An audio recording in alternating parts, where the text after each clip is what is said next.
Në të paktën 2 herët e fundit kur refuzoi të shkonte në prokurori speciale për të dëshmuar, Albin Kurti u gjobit me nga 250 euro.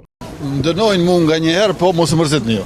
Kështu tashmë dihet që i njëjti ka paguar hiç më pak se 500 euro për mosbatim të urdhrit gjyqësor. Por këtë mundësi nuk e patën bashkëpartjakët e tij Xhelal Sfeshla, Fitore Pacolli e Salih Zyba. Kur këta nuk u paraqitën në seancë në cilësi të akuzuar dhe gjykata lëshoi urdhër që të sillen me detyrim, i cili megjithatë nuk u zbatua. Përkundër që janë në cilësi të ndryshme në procese gjyqësore dhe kodi parasheh masa me nivele të ndryshme, njës të kodit të procedurës penale vlerësojnë që gjykata në të dyja raste duhet i bëjë përpjekjet maksimale deri në sigurimin e prezencës së palëve.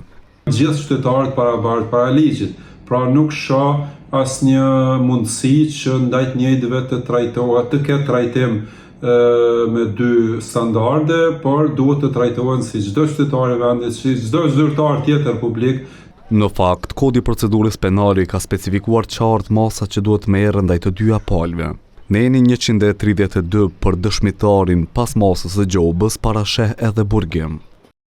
Burgimi zgjat derisa dëshmitari nuk pranon të dëshmoj apo derisa dëshmimi i tij bëhet i panevojshëm ose derisa procedura të përfundoj, por jo më shumë se 1 muaj.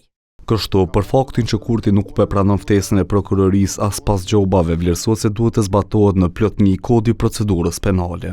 Gjykata duhet të kenë kujdes në aplikimin e dispozitave të kodit e procedurës penale, që të mos krijojnë përshtypjen që gjykatat në rastet e njëjta apo të ngjashme po marrin vendime të ndryshme duke i favorizuar personat e caktuar. Kurti ishte thirrur për të intervistuar si dëshmitar për rastin e rezervës shtetërore.